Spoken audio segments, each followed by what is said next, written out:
शहंशाह मैं तेरे दर पे खड़ा अपनी फरियाद लेके आया हूँ, डाल दे भीख मेरी जो। जय साई राम।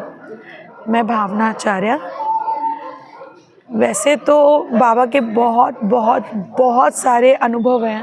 अनुभव क्या है, बाबा की ब्लेसिंग्स हैं जो बाबा ने हमेशा, ये मतलब ब्लेसिंग नहीं, ये कहेंगे कि बाबा ने एक अपना प्रमाण दिया है कि वो हर पल हर घड़ी हमारे साथ चलते हैं और हमें कहीं भी भटकने की ज़रूरत नहीं है। तो इस तरह के ऐसे बहुत बहुत जीवन के इतने सारे अनुभव हैं बाबा से जुड़े हुए। फिर भी मैं एक ऐसा अनुभव अपना बताती हूँ आपको कि बाबा कैसे आपको किसी भी रूप में आकर जो भी बताते हैं वो कोई साधारण नहीं होता और उसका आपको भविष्य में पता चलता है कि वो जो कहा गया है वो कैसे सत्य होता है। मुझे आज भी याद है, मैं शिरडी में शादी होकर आई थी। 19 जनवरी 2008 मेरी मैरिज हुई और 29 जनवरी 2008 को मैं पहली बार शिरडी आई। 28 को मेरी रात को कर्नाटका ट्रेन थी और जब मैं 29 को यहाँ आई तो मैंने कभी नहीं सोचा था कि जहाँ मैं जा रही हूँ ना वहाँ मेरे माँ बाप हैं, ना वहाँ कोई ससुराल का है, कोई भी नहीं है, सिर्फ मेरे हस्बैंड हैं और मैं एक नई जगह पर अपनी साईं माँ के पास आ रही हूँ। सभी जानते हैं कि मैं शादी से पहले ही बाबा से बहुत जुड़ी हुई थी और बाबा को बहुत प्यार करती थी और वो मैं क्या करती हूँ वो मुझे बहुत प्यार करते हैं। ये प्रमाण वो हर पल हर घड़ी देते हैं। तो मेरी शुरुआत जब सबसे पहले हुई, मेरी शुरुआत जब इस शिरडी की धरती पर जब सबसे पहले हुई तो वो बहुत बड़ा कमाल है कि मेरे मन में था कि मैं वहाँ जा रही हूँ, पता नहीं कैसा होगा क्या होगा। मैं जब यहाँ आई उससे पहले कैसे आई इसके भी अनुभव साइलर टाइम में भी आए हैं, बट मैं यहाँ आने के बाद जो मुझे मिला वो एक बहुत बड़ा चमत्कार था कि मैं जैसे ही अपने हस्बैंड के ऑफिस में आई, सबसे पहले मेरा स्वागत हुआ तो क्या देखती हूँ कि हाथ में थाली लिए हुए प्रमोद मेडी जी की वाइफ और उनकी मम्मी आई मेरी आरती उतारने के लिए खड़े हैं। और उस समय मेडी जी मंदिर में आरती किया करते थे। बोल साईनाथ महाराज की जय। और बच्चा बच्चा मेडी जी को जानता था क्योंकि उस समय थोड़ा ध्यान लगा बाबा का ये भजन बहुत बहुत प्रचार, मतलब बहुत फेमस था। तो मुझे यकीन ही नहीं आ रहा था कि मेडी जी और उनकी फैमिली मेरा स्वागत कर रहे हैं। ये मेरे लिए बहुत बड़ी ब्लेसिंग थी कि बाबा ने खुद, मुझे ऐसा लगा जैसे बाबा पूरा परिवार लेकर मेरी आरती उतरवा रहे हैं। मैं आई, बाबा ने मेरी आरती करी, उन लोगों ने मुझे ऐसा ही फील कराया। फिर उसके बाद क्या हुआ कि मैं जाकर एक सोफ़े पे बैठ गई और ऑफिस में, विवेक के ऑफिस में ही एक साइड में बाबा कॉर्नर में एक मंदिर बना हुआ था, उसमें बाबा विराजमान थे और बाबा भी उनकी हाइट जो होगी आई थिंक 2 फुट की होगी, 2 फुट के बाबा होंगे और बाबा 2 फुट के थे और बाबा की हाइट जो थी जिस पर वो रखे हुए थे वो भी 2 फुट था। तो क्या होता है कि उसके ऊपर आगे 8-9 फुट पर एक बल्ब लगा हुआ था येलो कलर का। मुझे आज भी याद है, क्लियर याद है कि छोटा सा एक बल्ब लगा हुआ था और तब कांच के बल्ब हुआ करते थे, प्लास्टिक के बल्ब होते ही नहीं थे तब, तो कांच के बल्ब हुआ करते थे, तो वो होल्डर में लगा करते थे। तो क्या हुआ कि वो बाबा के ऊपर एक छोटा सा प्यारा सा लैंप लगा हुआ था, उसमें वो येलो कलर का एक छोटा सा बल्ब लगा हुआ था। और क्या होता है कि जैसे ही मैं आकर बैठती हूँ, यहाँ मैं बैठी हुई हूँ और मतलब थोड़े से डिस्टेंस पे, मतलब थोड़ा डिस्टेंस ज़्यादा ही था, बाबा का कॉर्नर में वो जो स्थान बना हुआ था, मंदिर बना हुआ था, उसके साथ में एकदम से बर्फ गिरा। पहले बाबा के ऊपर आया और फिर बाबा के ऊपर आकर धड़ाम से नीचे गिरा, और सबको ये लगा कि बर्फ टूटेगा ही टूटेगा जब इतनी ऊपर से गिरा। अरे कंच का बर्फ होल्डर के अंदर, जो सिल्वर कलर का होल्डर का होल्ड होता है, उसमें से वो गेंद ऐसे के ऐसे निकली, इतनी हाइट से वो साईं बाबा के चरणों पे गिरी, और साईं बाबा के चरणों से सीधे गिरकर वो मेरे पैरों में लुढ़कती हुई आकर रुक गई, बिल्कुल ऐसे रुक गई। और वहाँ कुछ लोग बैठे थे जिनके मुंह से ये निकला, हाँ इसका मतलब बाबा कह रहे हैं कि तू आ गई और मैं बहुत खुश हूँ। मतलब एक कंच की गेंद है, आप सोचिए कि बर्फ अगर ऊपर से गिरेगा और वो टूटेगा नहीं, ऐसा हो ही नहीं सकता। बट मैं द्वारका माई के सामने बैठी हूँ, ये सिर्फ मैं जानती हूँ, बाबा जानते हैं और कुछ लोग जानते हैं कि ये सच था और सच है कि वो बॉल नहीं टूटी। मैं पहली बार आई हुई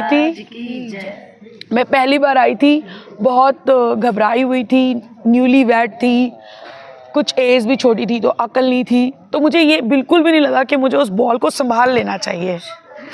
मगर वो मेरी लाइफ का एक बहुत बड़ा एक संकेत था कि तू आ गई और मैं बहुत खुश हूँ। पहले तो वो मुझे लेकर यहाँ आए, यही एक बहुत बड़ा चमत्कार है मेरी जीवन का। मैं हमेशा उनसे कहा करती थी कि बाबा मैं एक बार, सिर्फ एक बार शादी से पहले शिरडी आना चाहती हूँ। मैं देखना चाहती हूँ कि आप कहाँ रहते हो, आप कौन सा वो गांव है, कौन सी वो जगह है जहाँ आप रहते हो। मैं उस गांव को देखना चाहती हूँ, शिरडी को देखना चाहती हूँ। बाबा क्या आप मुझे बुलाओगे? मुझे कौन लेकर आएगा? अगर मेरी शादी हुई और मेरे हस्बैंड या मेरे इन-लॉज़ आपको नहीं मानते हुए तो मुझे कौन लेकर आएगा? क्या बाबा प्लीज़ एक बार मुझे ले आओगे? मुझे बिल्कुल नहीं पता था कि मेरे एक बार कहने का मतलब बाबा मेरे जीवन को बदल कर देंगे और वो मुझे हमेशा के लिए शिरडी में ही रख लेंगे। बोल साईनाथ महाराज की जय। शादी के 8 साल लगातार मैं शिरडी में रही हूँ। सिर्फ 1 साल का डिस्टेंस रहा कि मैं प्रेग्नेंट हुई तो मुझे गाज़ियाबाद जाना पड़ा। वो भी बाबा ने मुझे पहले ही बता दिया था। नंदा दीप के नीचे मुझे एक संत ने दर्शन देकर ये बोला था कि तुम्हारे घर बेटा आने वाला है और उस बेटे को कंसीव करने तुम इस धरती पर आई हो। मेरा बहुत बाबा के साथ ऐसा जुड़ाव रहा है। तो मुझे नंदा दीप पर उन संत ने बोला कि आपके घर बेटे ने आना है और उसका नाम आप साईं जरूर रखना, आगे या पीछे उसके कुछ भी लगाना। ये भी मेरे लिए एक बहुत बड़ी ब्लेसिंग होगी। मतलब कि मैं जब अनमैरिड थी तो मैं 62 नोएडा में बाबा के दर्शन करने जाया करती थी। तो क्या हुआ एक दिन कि वहाँ पर एक लेडी ने अपने बेटे को आवाज़ मारी, साईं साईं साईं। तो मैंने कहा ये क्या, ये लेडी किसको आवाज़ मार रही है? बाबा को बाहर से ही आवाज़ें मार रही है, ये तो बाबा को बाहर से ही बुला रही है। तो थोड़ी देर में उसका बेटा जब आया और उसको बोलता हाँ जी मम्मी, मेरी हंसी छूट पड़ी। और मैंने छूटते क्या बोला कि बाबा जब कभी मेरी शादी होगी, मेरा बेटा होगा ना, तो मैं भी उसका नाम साईं रखूँगी। ऐसी नादानी में ये सोचकर कि मतलब साईं नाम रख सकते हैं, मैंने ऐसे ही बोल दिया बाबा को। 62 मंदिर में मैंने ऐसे ही खड़े हुए बोल दिया। मुझे बिल्कुल नहीं पता था, जो मैंने ऐसे ही बोला है वो बाबा ने रच दिया है। मेरा जब शिरडी में मैंने पैर रखा, उसके 1 महीने बाद ही मुझे उन संत ने नंदा दीप के नीचे बोल दिया था कि तेरे घर साईं का प्रसाद आना है और तू शिरडी की भूमि पे कंसीव करते ही 1 हफ्ते के अंदर अंदर शिरडी छोड़ देगी। वो बच्चा तेरी जन्मभूमि पर होगा, वो तेरी जन्मभूमि पर होगा, और तू जब तक शिरडी लौट कर नहीं आएगी जब तक वो हो नहीं जाएगा। और इस तरह बिल्कुल सच होता चला गया, मैं देखती चली गई। इस सब में बहुत कुछ जुड़ा हुआ है, कैसे बाबा ने क्या क्या किया, इसमें बहुत कुछ है। और हर पल अगर हर क्षण का मैं बताने लगूं तो मुझे लगता है घंटों नहीं, पता नहीं सालों निकल जाएंगे, क्योंकि बाबा और मेरी प्यार की जर्नी जो है वो कोई 1-2 साल 3 साल की नहीं है, वो 26-27 साल की है। जब मेरी शादी भी नहीं हुई थी तब से बाबा और मेरा कनेक्शन है, और वो कनेक्शन एक माँ का कनेक्शन है। जब मैं 2 साल की थी तो मेरी मम्मा गुजर गई, और मुझे पता ही नहीं था माँ कैसे बोलते हैं, माँ होती क्या है। मैं बड़ी खुशकिस्मत हूँ कि जिस माँ ने मुझे जन्म दिया वो मुझे ना मिली हो, बट मुझे इस जगत की, इस विश्व की जो माँ है ना, साईं माँ, वो माँ मिली। और उस माँ ने मुझे हर पल, हर घड़ी, हर क्षण बेटी की तरह प्यार दिया है।